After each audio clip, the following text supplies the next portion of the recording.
17 keutamaan membaca Quran setiap hari yang penting untuk diketahui. Sebagai umat Islam, kita memiliki pedoman hidup yaitu Al-Quranul Karim. Dengan Al-Quran inilah hidup kita terarah dan berada di jalan yang benar. Selain mengarahkan kita ke jalan yang benar, Al-Quran memiliki banyak keutamaan bagi orang yang membacanya. Berikut ini adalah 17 keutamaan membaca Al-Quran setiap hari yang penting untuk kita ketahui. 1. Sebaik-baik manusia yang mempelajari dan mengajarkan Al-Quran. Sabda Nabi Muhammad SAW, sebaik-baik kalian adalah siapa yang mempelajari Al-Quran dan mengamalkannya. Hadis riwayat Bukhari. 2. Pahala membaca Al-Quran. Siapa saja membaca satu huruf dari kitab Allah atau Al-Quran, maka baginya satu kebaikan, dan satu kebaikan itu dibalas dengan 10 kali lipatnya. Hadis riwayat At-Tirmizi. 3. Keutamaan membaca Al-Quran, menghafalnya dan pandai membacanya. Perumpamaan orang yang membaca Al-Quran sedang ia hafal dengannya bersama para malaikat yang suci dan mulia. Sedang perumpamaan orang yang membaca Al-Quran sedang ia senantiasa melakukannya meskipun hal itu sulit baginya, maka baginya 2 pahala. Muttafaq alaih. 4. Pahala bagi orang yang anaknya mempelajari Al-Quran. Siapa saja membaca Al-Quran, mempelajarinya dan mengamalkannya, maka dipakaikan kepada kedua orang tuanya pada hari kiamat mahkota dari cahaya dan sinarnya bagaikan sinar matahari, dan dikenakan pada kedua orang tuanya 2 perhiasan yang nilainya tidak tertandingi oleh dunia. Keduanya pun bertanya, bagaimanakah dipakaikan kepada kami semuanya itu? Dijawab, karena anakmu telah membawa Al-Quran. Hadis riwayat Al-Hakim. 5. Al-Quran memberi syafaat kepada ahlinya di akhirat. Bacalah Al-Quran karena ia akan datang pada hari kiamat sebagai pemberi syafaat kepada para ahlinya. Hadis riwayat Muslim.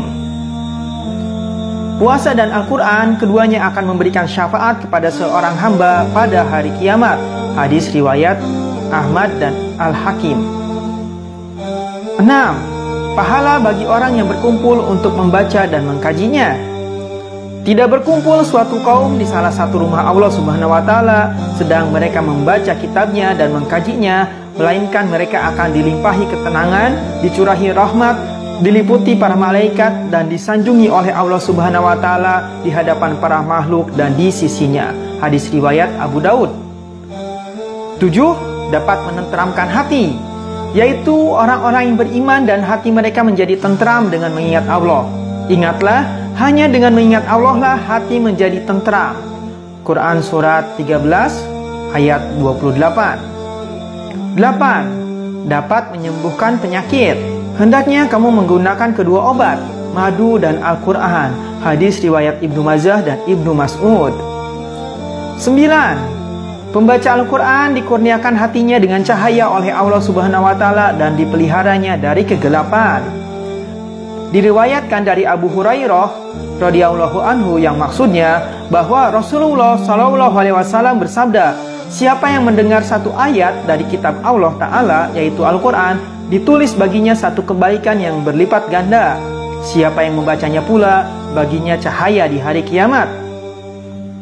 10. Pembaca Al-Quran memperoleh kemuliaan dan diberi rahmat kepada ibu bapaknya. Siapa yang membaca Al-Quran dan beramal dengan isi kandungannya, dianugerahkan kedua ibu bapaknya mahkota di hari kiamat. Cahayanya atau mahkotanya lebih baik daripada cahaya matahari di rumah-rumah dunia.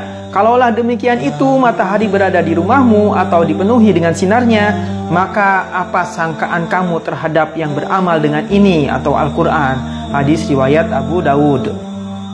11. Pembaca Al-Quran memperoleh kedudukan yang tinggi dalam surga. Bersabda Rasulullah Muhammad SAW yang artinya dikatakan kepada pembaca Al-Quran, bacalah Al-Quran, naiklah pada derajat-derajat surga dan bacalah dengan tartil sebagaimana engkau membacanya dengan tartil di dunia. Sesungguhnya kedudukan derajatmu sehingga kadar akhir ayat yang engkau baca. Hadis riwayat Ahmad. 12. Membaca satu huruf Al-Quran akan memperoleh 10 kebaikan. Barang siapa yang membaca satu huruf kitab Allah, maka ia akan mendapatkan satu kebaikan dengan huruf itu. Dan satu kebaikan akan dilipat gandakan menjadi 10. Aku tidaklah mengatakan alif, lam, mim itu satu huruf, tetapi alif satu huruf, lam satu huruf, dan mim satu huruf. Hadis riwayat Tirmizi. 13. Orang yang membaca Al-Quran secara terang-terangan seperti bersedekah secara terang-terangan. Orang yang membaca Al-Quran terang-terangan seperti orang yang bersedekah terang-terangan. Orang yang membaca Al-Quran secara tersembunyi seperti orang yang bersedekah secara tersembunyi. Hadis riwayat Abu Daud, Tirmizi, dan Nasai. 14. Al-Quran akan menjadi syafaat bagi orang yang membacanya.